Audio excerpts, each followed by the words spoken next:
So quick recap from last class. This week we've been talking about the programming of broadcast content. So last class we talked about the development of radio. Some of the key ideas there was when radio first began, it was had a wide variety of different types of programming. So, theatrical, comedies, quiz shows, all that kind of stuff.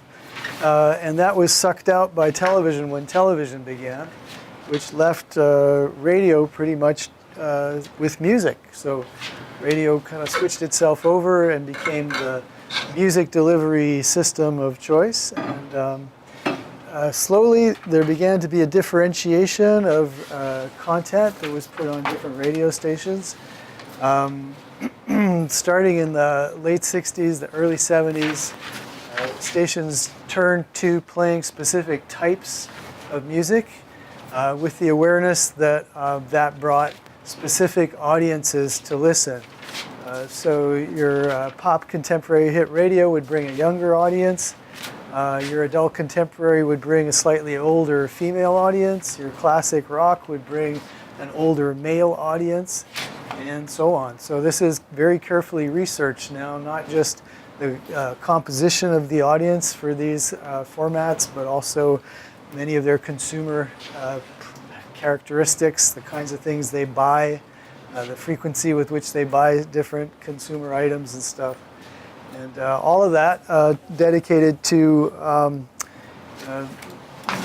selling advertising to various advertisers. If you know that your audience likes golf clubs, you can go and sell your advertising time more effectively to golf club manufacturers and so on and so forth. So, and you'll hear that if you listen carefully to any radio station. You can tell what it's targeting, and you'll see the advertising actually fits with the audience that they draw.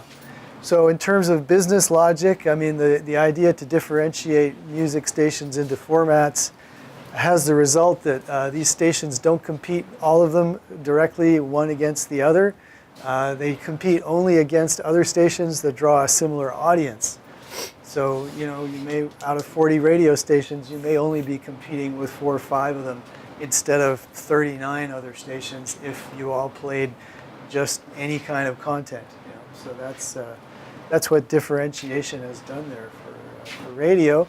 And we were saying that now that online radio of one form or another is drawing away the audience for terrestrial radio, the talk categories remain strong, as does certain niches.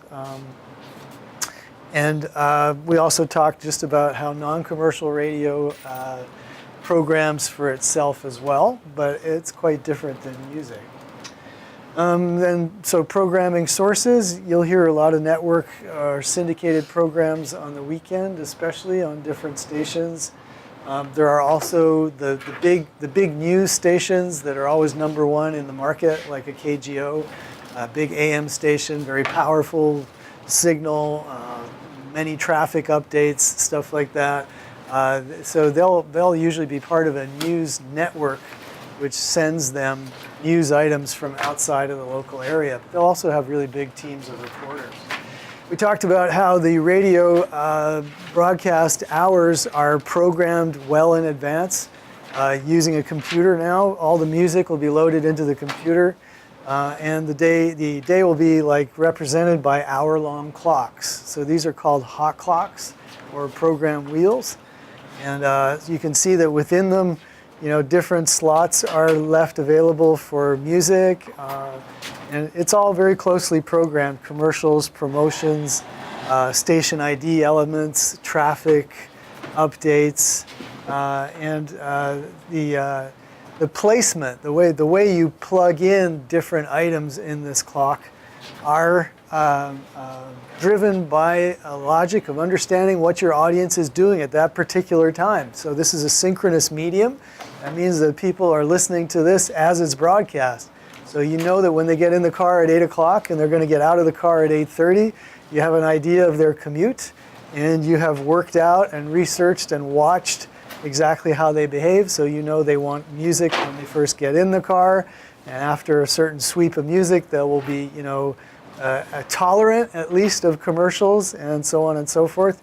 Your goal is to get them listening to as many of these 4 segments as possible. Each 15-minute segment is accounted for by ratings.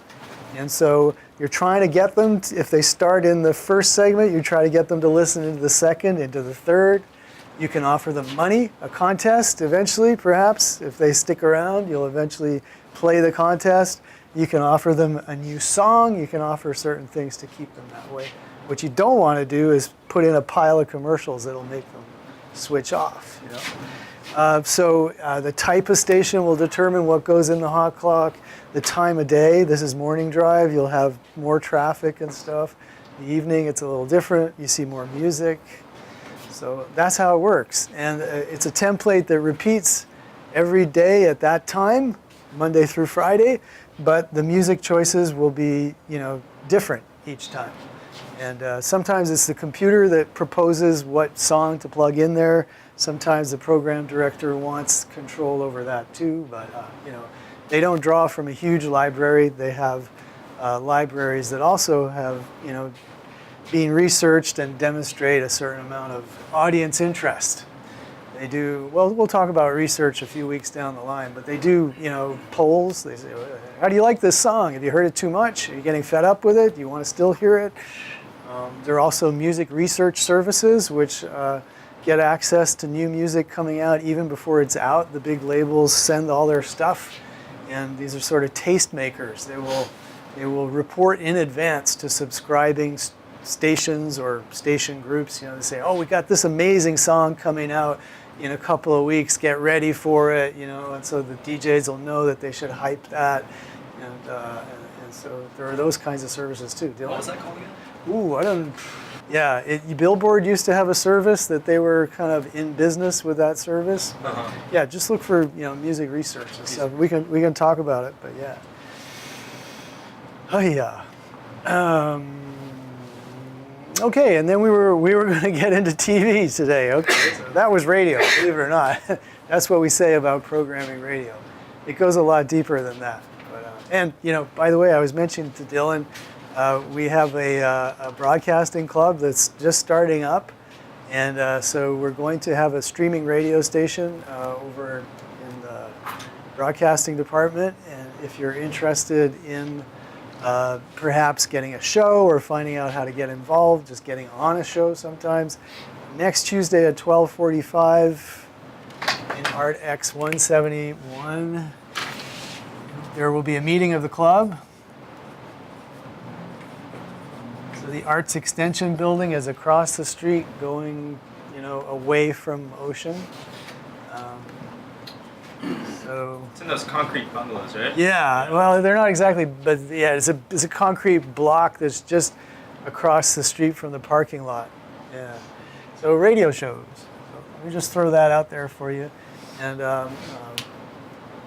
so that would be a sort of a, what kind of show do you want to do? Plus a training session. It's like, okay, this is how to work the controls of the radio station. And if that doesn't work for you on Tuesday, there's going to be another one on Wednesday, the week after. So you could also come in and check it out at that point too. I'll keep you posted about how all that's developing. But that could be a great opportunity just to do some DJing on air. It could be fun. Right, so TV programs. Well, a little later today, we're going to get into our TV programming strategy in-class activity, which is, for those who are streaming, I have put up a little message on chat for those of you, but if you aren't on chat, because you don't go on chat yet, okay, hi Andrea. So those of you who are in class, I just gave you a handout, and we can work from the handout. At the end of class, just give it in to me. You'll get credit for doing this. And then those of you who are online, you can do it and turn it in at the assignment prompt, which is here. So you would just turn in a little Word document with the information required. So the prompt is here, and it's also printed out for those who are doing it in class. So hopefully this will work for us as both an online and an offline discussion. Woohoo! So looking into the history of TV programming, well, I mean, it varies a lot because we can talk about broadcast programming, which again is synchronous and it has a long history. Certain strategies we'll talk about today have been around for quite a while. There's cable, which was part of this activity last semester, but I found it was just a little too difficult to pull off in the time that we have here in class, but we can talk about cable. So there, the programming would be, not just what cable shows will go on your service if you're a cable operator, but also as a cable system like Comcast, you also bundle cable channels into groups that you sell, different tiers of access. So people pay a little bit more for a package with more channels and stuff. So that's another programming decision. It's like, what channels do you put into each of those packages? And then you could go further into the dark area of, how does Netflix actually choose what it does? Because that's very unclear. But they have just signed with Ryan Murphy as well, who was American Horror Story, Glee, American Crime Story, so anthology shows, the incredibly successful Glee. What else has he done? A show called The New Normal. He's got Versace. It's the latest American Crime Story installment is about Gianni Versace, the murder of him. Ryan Murphy, a hugely successful television producer. So just signed with Netflix for like $20 million or something. Following along, remember Shonda Rhimes made the jump just before Christmas, I think. She announced she'd be leaving ABC, going over to Netflix. So those are two very successful people for broadcast TV who've just moved over to a streaming service. So, there are not that many people of that caliber who broadcast TV can lose. So it's interesting developments for sure. Well, here we go. Back in history. It's pretty simple. When television began, they poached the programming that was working on radio. Television, of course, was dominated by the same networks that dominated radio, right? NBC, ABC, CBS. Dumont was, as we said, the fourth network briefly, but they went bankrupt. But in the 80s, the Fox network joined them. So 4 big ones, plus there's the Spanish language Univision as well, which is another huge and growing network as the population of Spanish speakers grows. So there you go. So early television programming looked like radio programming of its day. They did all of this. I mean, what could we say? We looked at some of Lucy, so you got a sense of what situation comedy looked like at the dawn of television. Serials, soap operas. There was news as well with Edward R. Murrow. So we talked a little bit about this already in the history section, so I don't think we need to go too much into that. Non-narrative program types. Well, the variety show was really big for quite a while. That also was brought over from radio. It was big on television with Ed Sullivan. As you see, that was with the Beatles, but it was Sullivan's Elvis Presley segment, which had the all-time highest share ever on television. So the variety shows, very popular. Declined. They've tried to do some others. In a way, SNL, Saturday Night Live, has many variety show characteristics, and they tried to launch Maya Rudolph out of that, doing the variety show, which would be a little singing, a little comedy, some skits and stuff, and no interviews, so it wouldn't be like a Jimmy Fallon type of thing, but close. So that would be late night talk. That's proved to be a good draw for putting people to sleep. Game and quiz shows, reality shows, and sports. I mean, sports is still the one of the areas in which synchronous broadcast TV still hangs on because people want to see the game as it's happening. They don't want to watch it afterwards. So that's a very strong contender for the audience, the most popular programming genre among audiences. Okay, so a couple of these. Game shows. Game shows went back to the 50s, and there was quite a scandal in the 1950s, which is treated in a show, I think it's called Game Show, actually, a feature film. Quite interesting. So there was a show called The $64,000 Question, which was caught rigging the results, giving the good answers to their preferred player.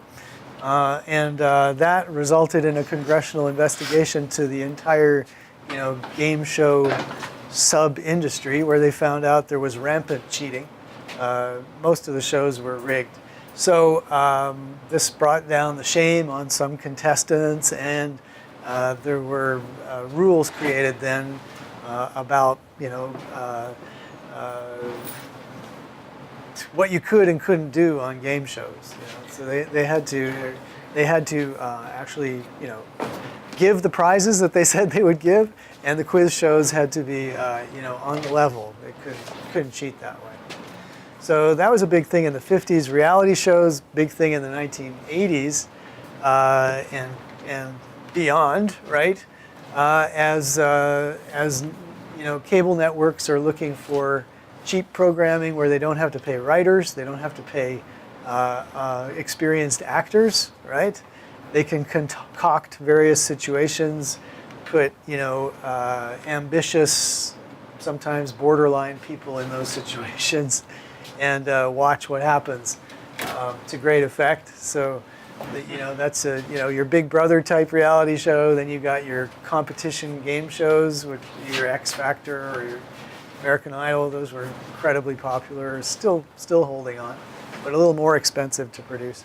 So reality shows providing lots of programming relatively cheaply, and then it turned out they were very, very popular as well. So that's a plus in every way. So we still see a lot of those. Let's see. Some of the personalities of radio news moved over to television. Edward R. Murrow, as we mentioned, was a very famous broadcaster who moved over to CBS in broadcast news. So the big change there would be cable news of the 1980s, which, thanks to satellite systems, would bring us global live coverage. Fantastic. As they grew and grew and grew and grew, especially with magazine shows, there was a show called 60 Minutes, which is still on. 60 Minutes had an amazing thing about 60 Minutes. Up until then, the networks had always considered that news would just be like a kind of a service they provided, but that they couldn't make money on it.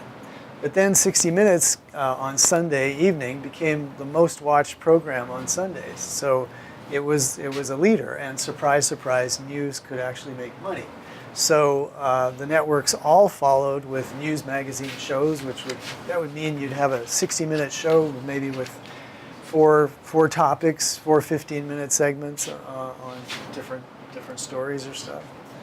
And but it turned out to be very popular and profitable, which was both good and bad in the view of news professionals and journalists, because eventually it drove networks to kind of light, fluffy news, things like that, which were a little less.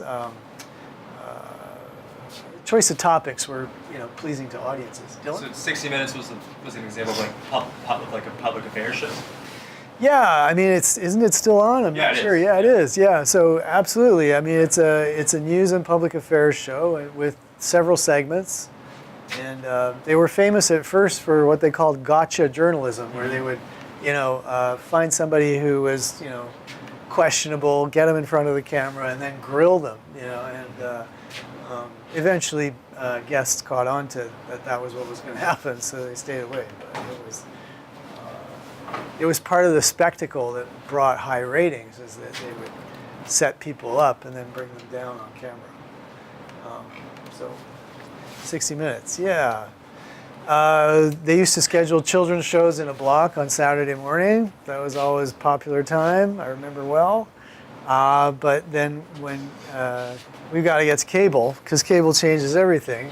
We get down here, we'll get to cable. So just the way shows are produced and launched is still going on, despite lots of complaints from people in the industry about how inefficient it is.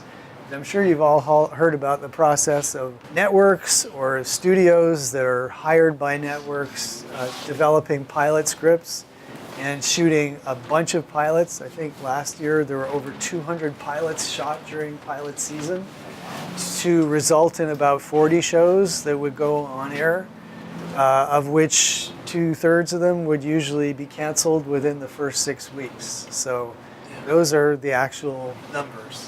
So you can see it's incredibly wasteful to as a way of coming up with content that survives. I mean, I guess there's a certain honesty to it, but it just costs a fortune to produce 200 pilots, and everyone's exhausted during that period. And they aren't always even representative of how good the show will be eventually.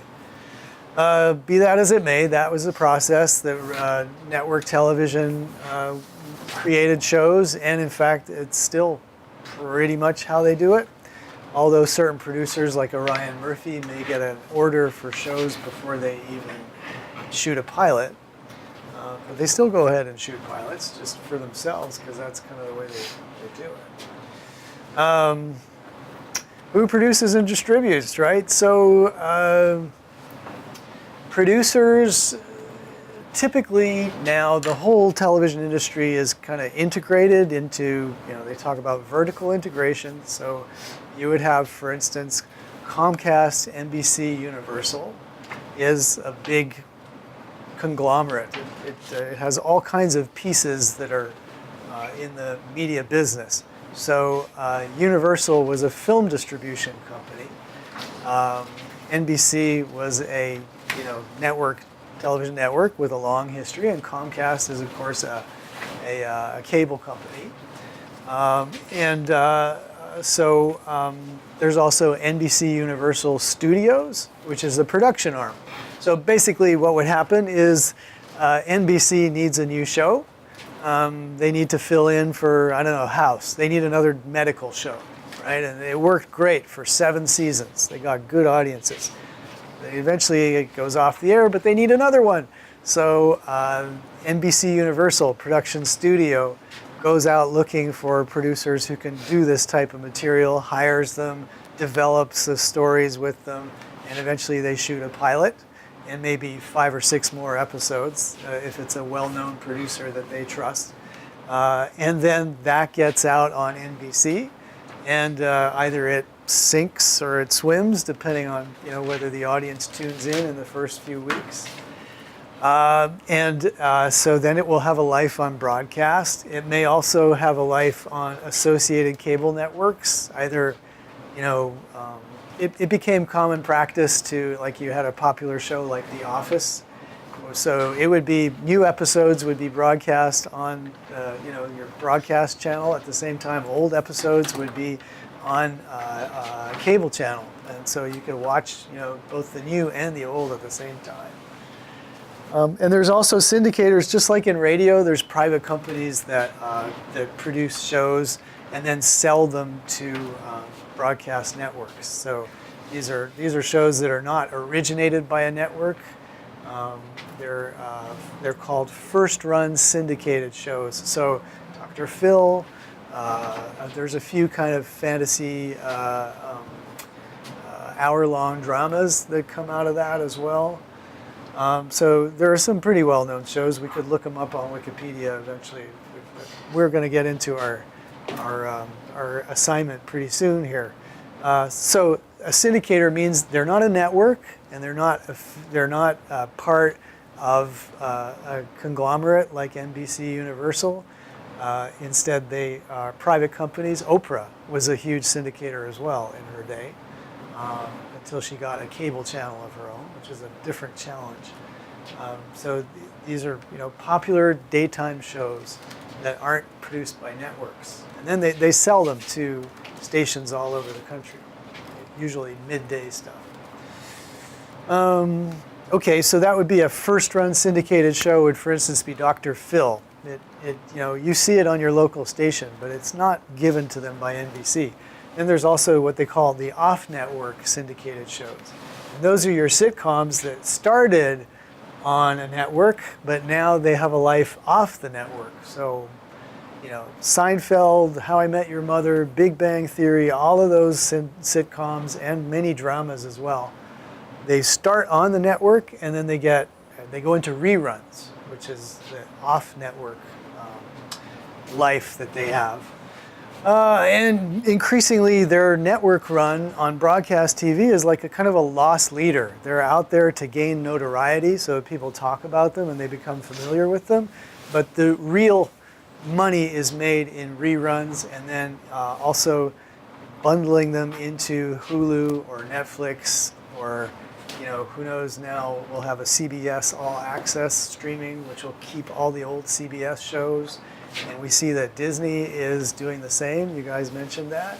So they'll keep all the old ABC shows.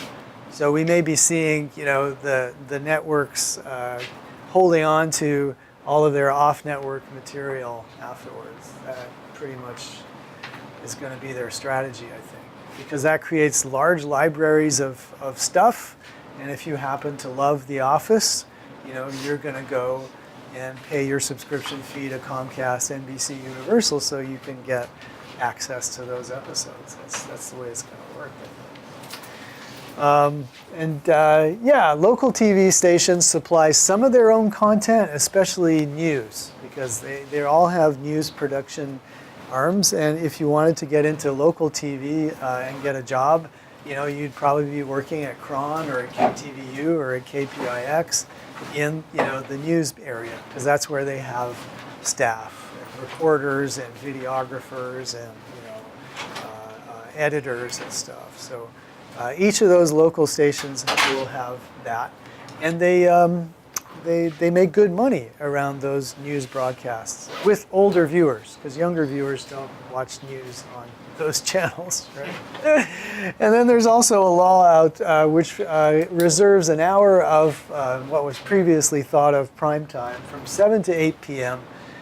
Used to be part of the prime time schedule, but the networks were viewed as having an unfair advantage over their local affiliates, because the networks would give them all their programming from 8 p.m. to 11.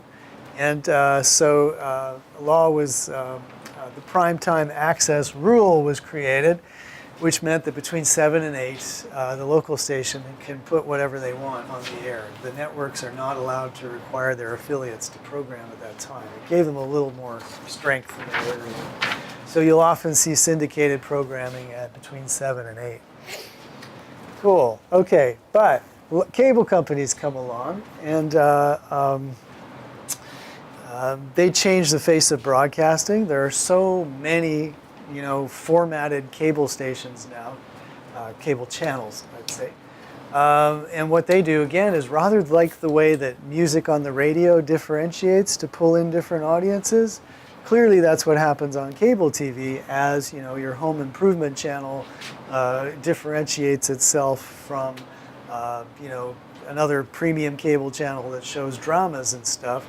They have very different audiences associated. So it's the same idea, that by differentiating, you offer something different, and people will go to you, and hardware manufacturers will advertise with you and not others. So there's also rules like Comcast to set up here in the Bay Area and provide their programming. They have to also provide a public access channel, and even a little studio in which people can work on a nonprofit basis. So that was part of the local access or public access rules that were operating in cable. So they, for the right to have a monopoly in a given area, they had to give back a little bit to the community. So that's it. Oh my gosh, okay. We're not interested really in talking about that aspect of things. Let's talk about, let's turn to our little programming exercise here, which could be more fun than all of this. Okay. So, just grab that sheet of paper that I gave you. And so, Do you have another one? yeah, for sure. There you go.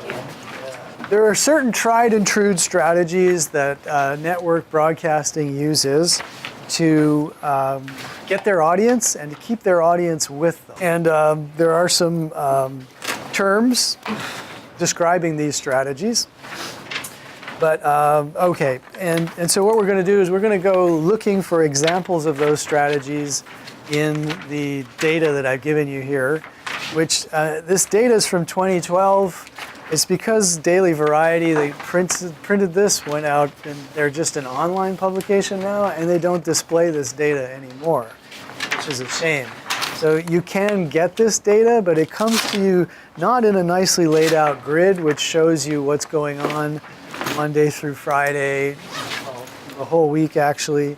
It comes in like isolated little chunks, and it would literally take me hours to assemble it into this form. So unfortunately, I'm a little screwed in getting you the latest data on this. So instead, I'm giving you out-of-date data from 2012, but the principles remain the same. So I'm going to ask you to find some examples of these different programming strategies in these are two different weeks. So we'll look at that in a sec, but let us take a different week so that I'm not stealing your opportunity to find something interesting and original of your own in here. So I'm just going to open up, let's see, that's May 14th, so we don't want that one. Here's, looks like September 26th. So let's take something from the early October, which it may resemble or it may not, this type of thing. So yeah, this is great examples. So how to read these charts is basically each network is represented as a column. And then running across here, we've got Monday night, Tuesday night, Wednesday night, Thursday night, Friday night. And if you look further down, you got Saturday and Sunday. And you have here the name of the show and the ratings points of each show. So if I'm looking at ABC on Monday, and so you don't actually have this one, I believe, although it may resemble the September 26th that you have, but hopefully it's not so much the same. Like I said, I'm concerned about taking away your opportunity to do something fun and find some original things yourself. But looking through here, looking at Monday night, we can see that ABC, as the entire network for the night got an average rating of 12.59. So they beat the other networks, the three other English language networks. And then you can see that each individual show gets its ratings points there as well.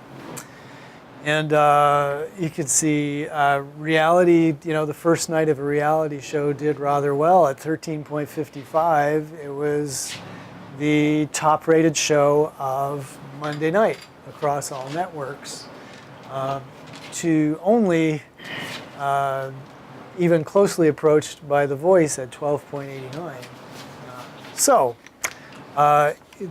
those are the things that we need to know in order to understand why the networks have scheduled the shows in the way that they have. So they know that they're competing for this audience on Monday night, and so they're doing different things to attract audience. And so there are different strategies here, and they have nice names which make them easy to remember. So if I'm looking on page 1, going down here, description of all the strategies. So let me explain a little bit about these. So tent polling is a term that you'll hear also in movie programming. What it means is taking a very strongly rated show and using it to sort of prop up a show that comes before and afterwards. So if you imagine a tent with a pole in the middle, it looks kind of like that, right? So here you would have a high-rated show between two low-rated shows. So this is tent polling. And something quite similar, but just a different design, is hammocking. So in that way, you have a highly rated show and a highly rated show, and they're kind of pulling up a low rated show here. Now, when I write low, they may just be temporarily low. These could be new shows that haven't yet found their audience, and the programmer over at ABC, for instance, will look at it and say, okay, we got 2 new shows out there, let's put them between something that everybody wants to watch. So that's tent polling, it looks like a tent. That's hammocking, it looks like a hammock, right? So that's pretty cool. I love these terms. And this works. I mean, this really works. In part, it works just, in a kind of an accidental way, in that people tuning in to the highly rated show will usually tune in a minute or two before the show begins. Well, that puts them in the last 15 minutes of the ratings to this show. So, and they may tune out, they may leave the TV on for a minute or two afterwards or something, then they'll be counted as audience for this show. So it's not just about the conscious will of the audience to actually see these other shows. It may just be accidentally they tune in a little early and that bumps up the ratings. Networks don't care, right? So as long as you're counted, that's the business, right? And similar type of thing here, the low-rated show. People may just figure, I'll stick around to the next thing that I want to watch. Let me give this a shot. Or again, it may just be an accident. They, leave the room and leave the TV on, and boom, it's counted, as audience for that low-rated show. So that's tent polling and hammocking. And then there's another family, leading in and leading out. So this is the idea that you could start your night with a highly rated show and lead into another show which is a little less well rated. And so leading in typically happens with the first show of the night, but it could happen with something else. And so here they've got their big draw for 2 hours with a high rating. So, and then leading into Castle. And you can also lead out. You can start with a weaker show, but end your night on a stronger type of show. Just trying to see if I can find any easy examples of that here. But you guys could always help out on that too, right? And that's what I'm going to ask you to do. So I'll ask you to try to find an example of leading in, which is real simple, or leading out, which may be a little bit more challenging. We could see, but the concepts are easy to understand. Bridging is something that you won't be able to find, but bridging is an example where a program is slotted to go over the start time of a show on a competing network. So for a while, it used to be like clockwork. Everybody finished their show and they went to commercials all at the same time. But then they figured you could get a little more competitive advantage by starting your show right away. Instead of going to commercials, you start your show immediately after the other show ends, and then either you have the opportunity to hook people in and they stay watching, but you've at least beaten everybody else who went to commercials at that point, right? So that was the idea of bridging, where all of a sudden there used to be a clear end at 10 o'clock and then a bunch of commercials. But now no more. The show ends and a new one starts right away. So that's bridging. Blocking refers to putting a whole bunch of shows of the same type together. So can you see any example of blocking over there? So it means creating a block of programs of the same type. Okay, so we've got Fox on Sunday with NFL Overrun, the OT, and then a game. Yep, so there's a Sunday night sports strategy. And when they don't have sports, they've got animation on Sunday nights, right? Famously, Fox devotes Sunday night to adult animation. Anchored by The Simpsons, but a bunch of other shows there too. Okay, that's a good one. So that's a block. I see another sports block in there. Are there other types of program that get blocked together? Yeah? NCIS, CSI, Blue Bloods. Gotcha. Yeah. So you've got a procedural block there, pretty much. Yeah. And there's also comedy blocks, although I'm not sure if I can. Even I'm starting to forget what some of these shows even were, and I know this is probably. The ABC block right there with How Much Mother, Two Broke Girls, Mike and Molly. That'd be an example. Gotcha. So the ABC block on what night? Monday night. Monday night. Yeah. Okay. That's the CBS. Yeah. So the I is Yes. CBS. Right. Yep. Absolutely. So you've got a comedy night there. And famously, NBC did that on Thursday with Friends, and I mean, for more 5-6 years, they had a lock on Thursday nights with their thing with comedy. Yeah, good. So you guys found a comedy block there too. So that's what blocking means: putting everything in one on the idea that okay, you will get an audience for comedy and you can satisfy them for the entire evening. The idea is they probably want comedy. And then the last thing on the list, counter-programming or head-to-head programming. So we can see a good example of that with CBS saying, we don't have a reality show that can compete with Dancing with the Stars or with The Voice, so we're going to do something different. We will counter-program, okay? So that means that they're going to try comedy out here on the idea that okay, maybe we can draw an audience who's not interested in a singing or dancing competition show. They want comedy, so we'll give them that in a block, and we'll promote the hell out of that block. And they won't win, but they certainly did better than Fox did that night. And they'll come back and dominate Tuesday with that procedural block, which to them, with their aging audience, this is really good stuff for them. Maybe Vegas, I don't know what happened with that, but these two are certainly, blockbuster procedurals that had a great life for a long time, And so that's a great example of counter-programming. It's like you see the tendencies around you and you do something different in order to counter-program. Head-to-head programming would be ABC versus NBC. They're putting one, dance reality competition show against a singing reality competition show. So this is considered risky programming when you go head-to-head because you may have a sort of a small audience which will get divided if you counter-program. But in this case, the two highest rated shows of the night are of the same type, basically. So it works for them. But head-to-head programming is sometimes viewed as a kind of an aggressive move in terms of programming. You just basically say, okay, you guys are going to do that. We're going to do that too, and we'll beat you, and we'll, take your audience from you. So that's head-to-head programming.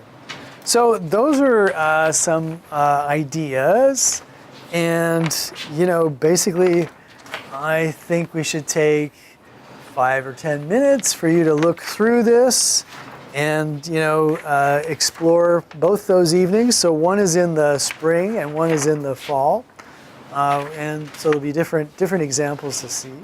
And write in, I ask you for at least 3 examples. So go looking for your best examples.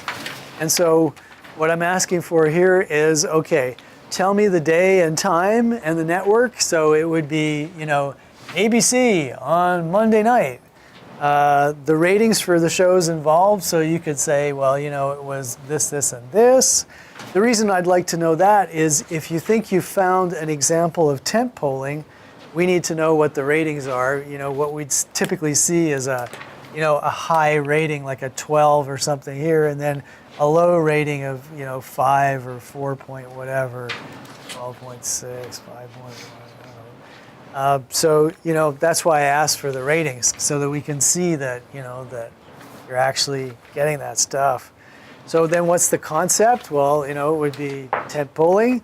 And explain why this example illustrates the concept. Well, it would be, this show is really well rated and it is kind of propping up the other 2 shows around.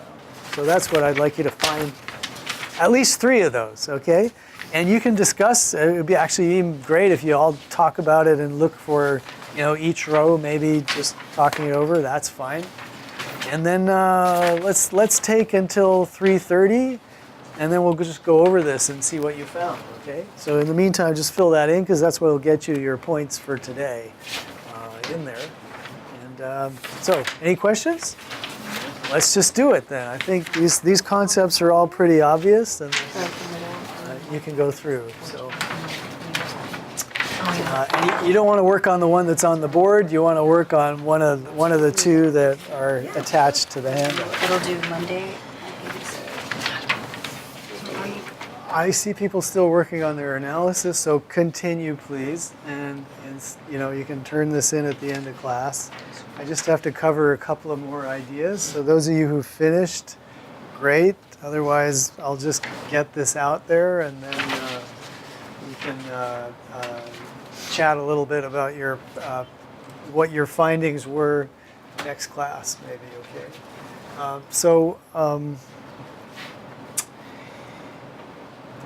Just a word about what do we got here? Just a little more about the broadcast trends that we see. So for a long time, broadcast television was organized into 2 seasons, spring and fall. So the fall and spring, where everything important happened then. Nothing much going on in the summer, and over the holiday period, they would program reruns and stuff like that. However, Fox, in order to establish itself, began to actually compete during the summer, which led the other networks to also try to compete during the summer. And then also it became more and more of a burden to produce new shows. And so another trend that we saw is that rather than producing 26 original episodes, or even originally 30 to 39, what we see happening now is they'll produce or air 5 or 6 new episodes, and then a burst of reruns, and then a few more new episodes, and then a burst of reruns again. So they would have fewer new episodes and mix them up with reruns, especially for established shows that they liked. And they also now they won't start all their shows in the same week. They used to have September, the week after Labor Day, everything started, and it was brutal. The competition to get your pilots seen. Now they'll stagger them a little more, and if it's a show that they believe in, they may even put it on in November or something like that, with a smaller order of episodes. On the idea that a lot of good shows just get lost in the early fall season rollout. So maybe put them on later when people have more time and they'll notice the shows. So they've been playing with the seasons a lot in order to make the shows stand out. Thanks. I'll grab these at the end. Okay. Yeah. So that's what we've been seeing in broadcasting. We talked about these.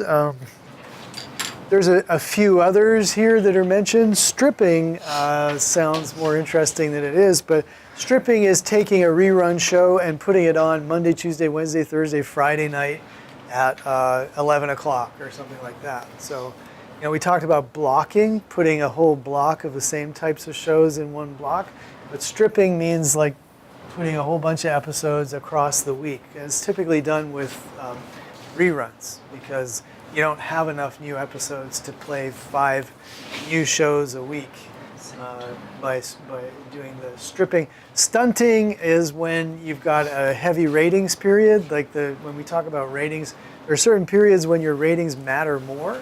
So you do something crazy like an all-musical episode of a dramatic show, or a strange and improbable guest star, or anything to stand out. In the cable world, it's like a whole week of, Shark Attack or something like that. Something to grab people's attention. So that's what they mean by stunting. And I think we probably saw the rest. Yeah. So an example of stunting would be when they do Shark Week, for example. Yeah. That'd be stunting. Okay. Yeah. Or when they, just a normal show does something really bizarre in order to, you know, they'll typically be like a historical fantasy or a musical or something like that. Same characters, but they do that. Yeah, Sam? Kind of reminds me of that one episode of SpongeBob where they went to Atlantis and they met David Bowie, and it was disappointing because out of all the main characters, David Bowie was the only one who never sung anything. Incredible. Very disappointed with that. That's incredible. That does sound like stunting for sure. Attract attention, but then frustrated people. I mean, but like, the songs were all crap anyway. They would have still been crap even if David Bowie himself were singing. Okay, but it would have paid off to have a huge guest like that. True. So when we're talking about programming in cable, it's a different thing, because if you're a cable operator, what you're doing is you're assembling bundles of channels that you can then sell as tiers. You know, you'll have your basic, whatever that is now, 20 some odd channels, and then you'll have one step up. People pay $10 more and they get access to extended basic, and then $10 more gets them something like that. Well, this is a very nice chart published last year by Variety, which shows you the majority of those cable channels that are assembled into bundles by cable operators are owned by 9 different companies, some of which we're familiar with: Disney, CBS, AMC, NBC Universal, part of Comcast, right? And then Viacom, which is an associated, historically they own CBS, their parent company owns CBS and Viacom together. But what you'll see here is that each of these channels costs the cable company a per subscriber fee. So you can see as we look down the list here, they're typically going to cost anyway from 4 cents to 35 cents per subscriber. So that's a fee. But if you look down and you look at the sports networks, especially ESPN, it was costing in 2017 $7.86 per subscriber to Comcast to put ESPN out there. Incredibly expensive, right? Disney Channel following at $1.61 or stuff like that. So for decades, ESPN was, and still is, the most expensive of the cable channels to put on your service, but it was viewed as a must-have. But you can see here with between 2014 and 2016, ESPN was discarded by 20%. They lost 20% of their audience as cable operators said, okay, enough is enough. We don't need this incredibly expensive channel. People are finding their sports elsewhere. This is really the only the only disappointing performing product that the entire Disney company has. Everything else, Star Wars, Pixar, parks, Disney World, it's all fantastic. But stock shareholders or whatever who look at this stuff see, woo, that's pretty bad, 20% decline. Look at all the red that is here. These are all the declines. And so Disney has a problem with its cable channels, as does Viacom. Viacom has, that's between 15 and 20 of these tiny little cable networks. Some of them nick music at 2 cents, so this is a strategy that worked in the late 90s, early through the 2000s. It's basically they had several really strong brands, MTV, etc., Nickelodeon, and they spun them off into several, extra channels that were under the main brand. But what has happened, as you can see, is decline, almost universal decline on all of these, and some of them with, like spectacular declines because they're going off the air anyway. So Viacom, which used to be an incredibly profitable company and still could be, is faced with having to close down a lot of these, sort of secondary, followers on the big brands.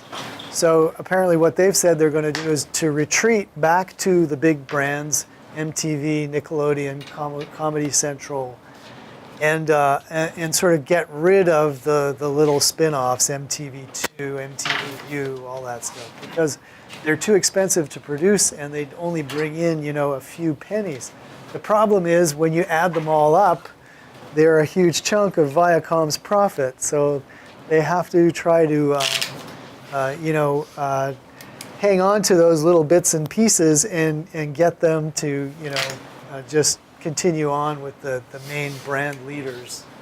So each of these companies has their own, problems associated with it. And as you can see, there's a lot of red in those columns, like looking on the end. So there's just been a general decline all over the place. What you're really looking to do is you don't want a 20% decline. You want a 2 or a 3% decline, and your business is considered to be doing okay. But cable in general, as you can see, is having troubles, right? So that's something to bear in mind, and we'll watch them strategize and try to, move some of these best performing things into streaming services maybe, and reduce all of these cable channels, which nobody really wanted to watch anyway. Because they had tiny audiences, like 770,000 people were watching. Okay, so that's just the word on what's happening with cable. And again, the way that cable is programmed is in bundling services together, bundling cable channels together. And as you see, that's losing money. All right, so let me pick up your analyses.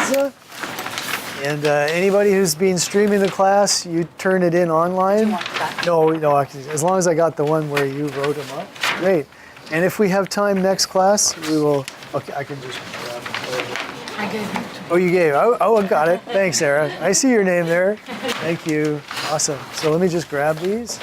Otherwise, what's today? Thursday? I'm always confused. It is. Have a good weekend. Yeah. We'll see you next Tuesday. Remember, Monday there's no school here. Yeah. Grab one? Oh, the bus is too much.